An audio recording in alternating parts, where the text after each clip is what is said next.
Salut à vous, c'est Jean-Baptiste de jbmarcy.com et je suis ravi de vous recevoir aujourd'hui ici chez moi en Laponie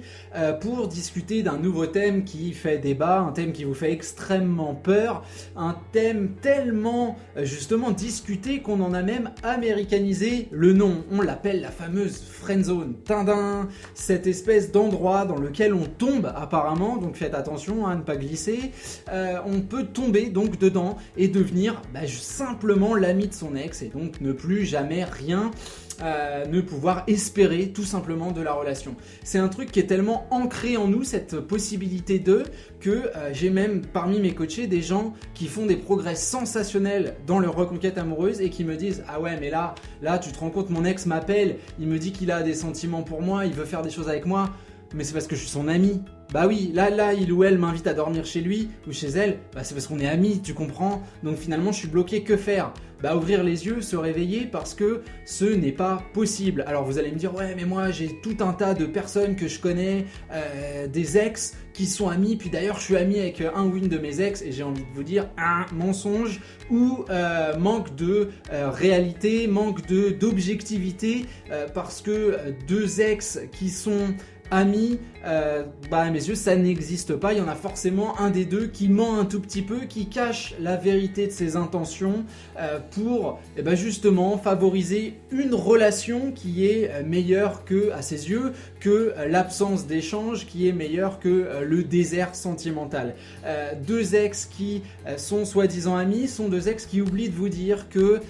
quand il est tard, qu'on se regarde dans les yeux en plein milieu d'une soirée avec une bouteille d'alcool sur la table, il y a des idées qui nous traversent l'esprit, il y a plein de choses qui sont assez étranges, des sentiments, ça gazouille parfois dans l'estomac, il y a des petits sourires qui n'ont pas forcément lieu d'être, et tiens, bizarrement j'ai rencontré quelqu'un, elle est super jalouse de mon ex, comment se fait-ce? On vient me dire qu'on a vu certaines choses dans mon non-verbal, etc., qui font que finalement on est bien au-delà de la simple amitié. D'ailleurs c'est un truc qui m'a fait assez rire, quand je me suis installé en Suède la toute première fois, donc voilà quelques années, il y avait ce programme télé complètement naze,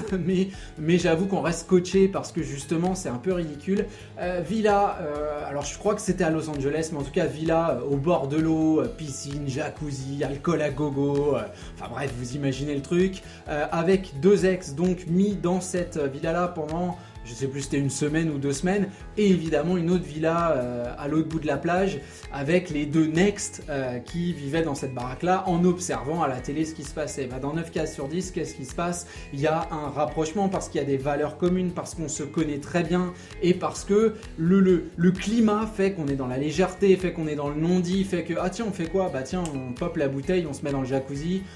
voilà, il y a une certaine connaissance l'un de l'autre, il y a un certain confort. N'oubliez pas, il y a quelque chose que je dis très souvent, c'est qu'à un moment, ça peut vous paraître puéril, mais la personne que vous avez en face de vous, vous l'avez vue toute nue, quoi. Donc vous avez fait des projets peut-être familiaux, des projets de voyage, des projets de vie avec cette personne-là. Vous la connaissez mieux que n'importe lequel de vos amis et très certainement le reste de vos amis. Quand vous êtes tous les deux quelque part, je suis sûr qu'on vous taquine, on se dit que voilà, il y a quelque chose, il y a ceci, il y a cela. Maintenant que votre ex, lui ou elle, ait envie de se convaincre qu'on peut être amis parce que ça permet de sortir doucement de son pacte, parce que ça permet de limiter sa culpabilité, parce que ça permet de ne pas se sentir mal quand on aborde votre nom, quand on se voit, etc., c'est tout à fait possible. Et c'est très bien que votre ex ait ce lot d'images qui soient complètement erronées, ce n'est pas un problème. Que votre ex vous voit comme un ou une amie, c'est pas un problème, parce que si vous suivez un petit peu les vidéos que je peux faire, si vous avez lu le bouquin, si vous avez suivi des coachings, vous savez très bien que nos armes favorites, ce sont la légèreté et le non-dit. On ne va jamais attaquer un ex, très franchement, on va jamais aller lui dire voilà je t'aime, remettons-nous ensemble. Boum, la pression de ouf, la personne va vous dire tout de suite non, je recule, c'est pas possible, on peut pas faire ça, et tu te rends compte, on s'est séparés parce que ceci, parce que cela. Par contre, on va passer d'excellents moments ensemble, des rendez-vous où justement on a des choses à faire, où on va partager des valeurs, etc.,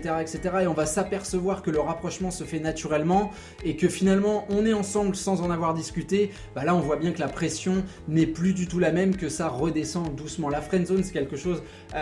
dans lequel je ne crois absolument pas. Donc laissez votre ex penser ce qu'il ou elle veut, ça c'est pas pas un problème majeur puisque de toute façon notre but n'est jamais, et ça j'insiste, c'est très important, n'est jamais de convaincre l'autre qu'on veut aller quelque part avec lui, ce n'est pas de lui montrer, ce n'est pas tout ça, on est dans quelque chose d'extrêmement différent, on est dans la création d'une légèreté, dans la création d'une entente, dans la création d'un dynamisme,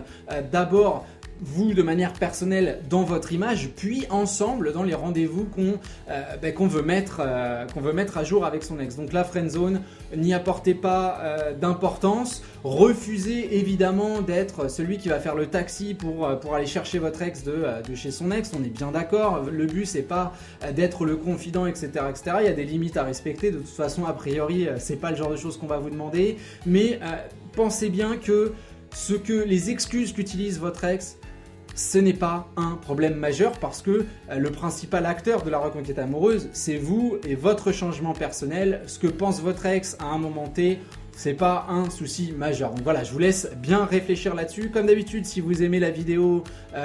mettez un petit like, un petit pouce levé, ça fait toujours plaisir.